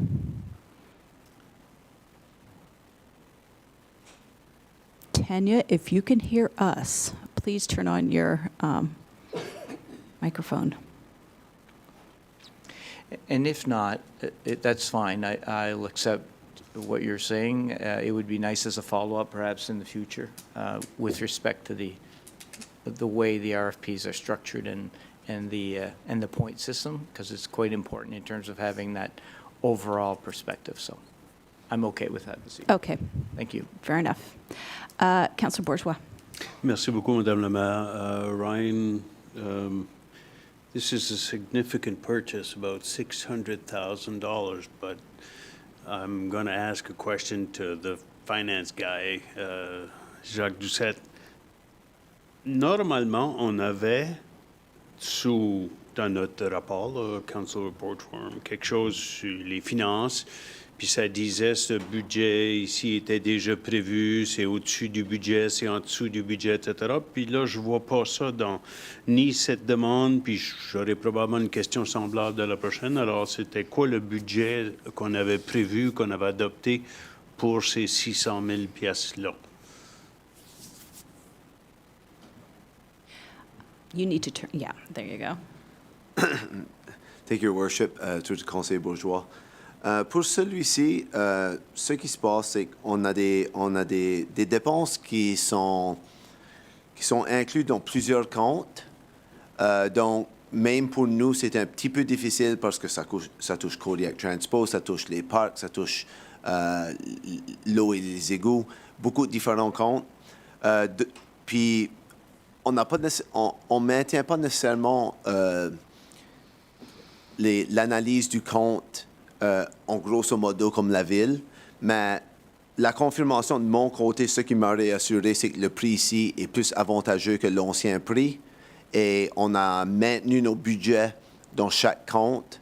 Donc, c'est pour ça, dans ce cas ici, que je n'ai pas nécessairement inclus comme dans les autres parce que je n'ai pas été capable de... Parfois, les dépenses sont dans des office supplies, d'autres fois, ils sont dans la télécommunication et des choses de même. Donc, je n'ai pas nécessairement pu faire l'analyse, mais le prix est plus avantageux de ce que nous avons couramment en place. Donc, c'est pour ça que je n'ai pas nécessairement pu inclure toute l'information dans le rapport. OK. Mais est-ce... OK. Sur le gros portrait, 10 pièces par mois puis 20 pièces par mois pour un achat de 600 000 pièces sur 5 ans, ça dépend de la personne, c'est soit pas mal ou pas grand-chose. Là. Proportionnellement parlant, c'est même pas 1%. Là. Mais est-ce qu'on avait budgété 590 000 pièces à peu près, là, parce que c'est ça que l'estimé de 5 années, c'est un contrat de 590 000 pièces 195 et 64 cents. Alors, est-ce que tu comprends bien quand tu dis que funding for the purchase of in-building signal boosting equipment will be derived from, je ne sais pas ce que ça veut dire en termes comptables, from the following operating, will be taken from the following operating accounts, Magnetic Hill Zoo account, numéro, Public Works account. Est-ce que ces deux montants-là qu'on avait estimés dans le budget, je n'ai pas eu la chance de regarder là, mon budget pour 2024, est-ce que Magnetic Hill Zoo, le compte X, puis Public Works, le compte Y, il y avait 600 000 pièces dans ces deux montants-là, donc on respecte ce que le conseil a approuvé comme budget. C'est ça qui est ma question. Donc, je vais diviser ta question en deux. La première réponse est oui, le coût de cette solution est déjà dans nos budgets et on a le bon compte. Une petite spécification, c'est que dans Funding for the Purchase of In-Building Signal Boosting Equipment, ça, c'est un achat une fois. Donc, celui-là, on n'a pas nécessairement l'argent dans le compte de cette année, mais au lieu de payer les frais de lease pour les prochains 5 ans, pour celui-ci, qui coûte 43 000 on va le prendre de ces deux comptes-là pour faire l'achat. Puis on va sauver sur la durée du contrat de 5 ans. Je comprends ça, mais si je fais le calcul, comme je disais tantôt, sur 5 ans, là, c'est pas grand-chose comparé à 600 000 pièces qu'on a investi. Moi, je veux juste savoir, est-ce qu'on a dans notre budget déjà prévu, puis on a approuvé par le Conseil, un montant d'à peu près 600 000 pour couvrir cette dépense-là? Oui. Merci beaucoup. Merci, Madame la maire. Merci. Je pense que ça, c'est toutes les questions. Oh. Is there anyone who has not spoken on this who wishes to speak? I will go back to you, Councillor Léger. Merci. Juste pour clarifier, Jean, je sais que c'est que 43 000 par exemple, mais qu'est-ce que Magnetic Hill Zoo et Public Works vont perdre? Ou en autre mot, pour pouvoir créer l'espace pour pouvoir acheter ceci? Merci, conseiller Léger. Ils ne vont pas perdre rien. Vu que vous l'approuvez, ça va être un overspend. Puis nous autres, on va absorber ça dans notre budget opérationnel. Puis basé sur le dernier qui a été présenté au mois d'août, on avait un surplus d'environ au-delà de 800 000 donc ça va être correct. Puis il ne va pas y avoir d'autres choses qui ne vont pas être achetées à cause de cet achat. Qu'est-ce que tu veux dire que ça va être un overspend? Si tu le prends... Ben, c'est unbudgeted spend. C'est unbudgeted spending. Oui. Mais pourquoi que ça pourrait pas être comme ça, unbudgeted spending de Kodiak et pas Magnetic Hill Zoo puis Public Works? De ce que je comprends, les boosters même sont plus utilisés par les opérations et Kodiak, pas nécessairement par transport, mais Alexandre pourrait répondre plus. Moi, C'est peut-être que administratif, mais j'essaie juste de comprendre. Merci pour la question. Ces équipements spécifiques, c'est pour couvrir des zones où les radios fonctionnent pas bien dans certains endroits, comme quand vous venez au centre d'opération. Oui. Vu que c'est une espèce de coquille de métal avec le toit, c'est très difficile d'avoir du signal à l'intérieur. Oui. Donc, dans la proposition qu'on avait reçue, il y avait la possibilité d'installer des équipements pour relayer le signal. Même chose aux zoo, ils ont des défis particuliers. Puis peut-être que Kodiak Transpo ont déjà les équipements requis, ils ont déjà un très bon système. Oui. Donc, Kodiak Transpo ne perdent rien et ils vont garder, même gagner de l'ensemble. Mais on avait des situations spécifiques dans le zoo et les centres d'opération qu'on voulait combler au travers de cette proposition ici. OK, merci, je comprends bien. Merci. Councillor Bourgeois. Merci, Madame la maire. Là, je suis confus, là. Ma question était, est-ce qu'on avait budgété déjà ce 600 000 pièces-là? Peut-être dit oui, mais là, à la question du conseil léger, tu dis unbudgeted item. Ça fait, où est-ce que je suis perdu, là? OK, parfait. Donc, il y a deux choses qui sont dans la recommandation de ce rapport. Le premier, c'est d'approuver les radios, l'équipement en total pour une durée de, je pense, c'est 5 ans, à 590 000. Ça, c'est l'équipement qui va couvrir la ville au complet. Ensuite... Puis ça, c'était budgété. Ça, c'est budgété. OK. Puis le 43 000 n'était pas budgété. C'est ça, OK. exactement. Là, je comprends. Merci. Merci, Madame la maire. Excellent. I think we're ready to vote at this time. I would ask you to indicate on your screen.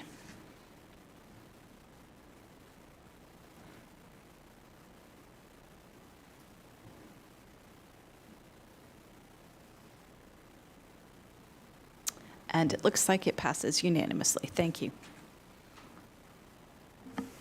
The next item is 10.2. It's a request for proposal RFP 24064, Planning Services Municipal Plan and Zoning Bylaw Review. The motion before council this evening is that Moncton City Council approve the administration's recommendation to award request for proposal RFP 24064, Planning Services Municipal Plan and Zoning Bylaw Review to the highest scoring proponent, meeting all terms and condition and specification, being WSP Canada, Inc., in the amount of $680,547.58, including HST at 15%. Furthermore, it is recommended that the professional consulting service agreement be prepared by the legal services and that the mayor and city clerk be authorized to sign said agreement and affix the corporate seal of the city of Moncton thereto. Terrific. I see Councillor Legier, do you wish to move this? And Councillor Edgett, do you wish to second? I would ask that you indicate on the screen.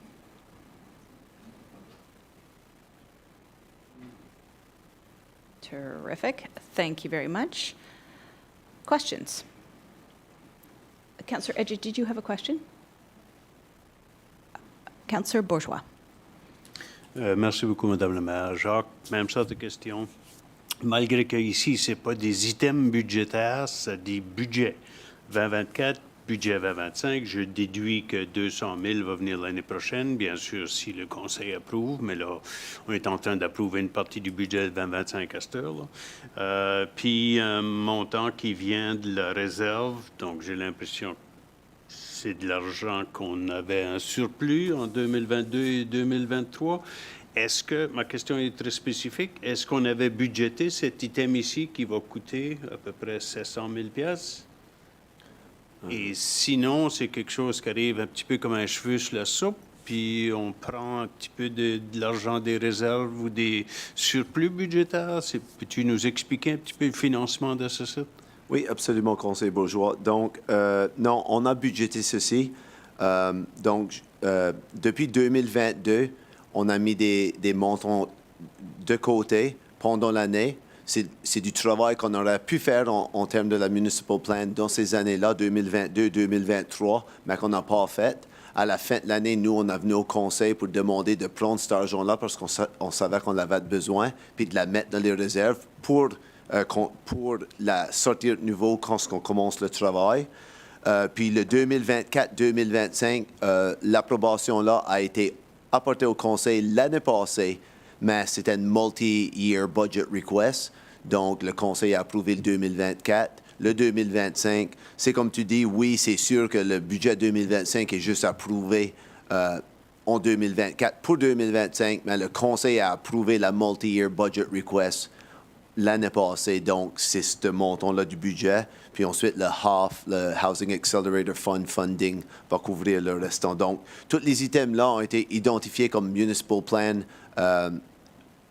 budget, puis c'est ça qu'on va utiliser pour faire le projet.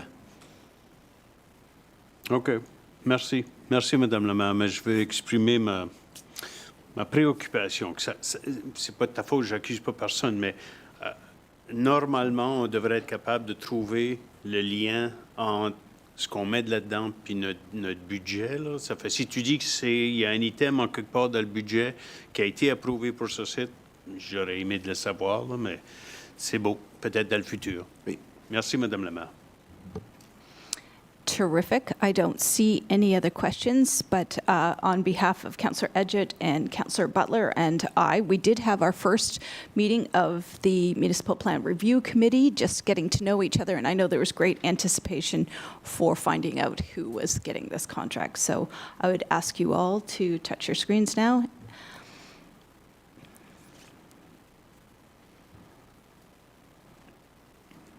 Terrific. Thank you.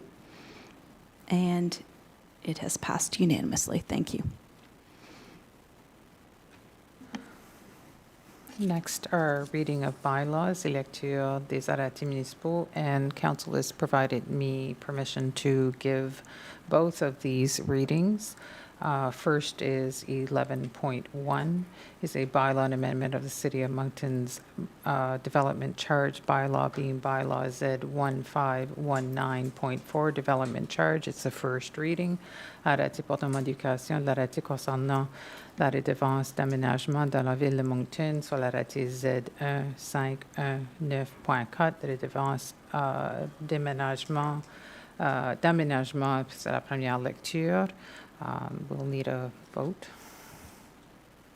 There we go.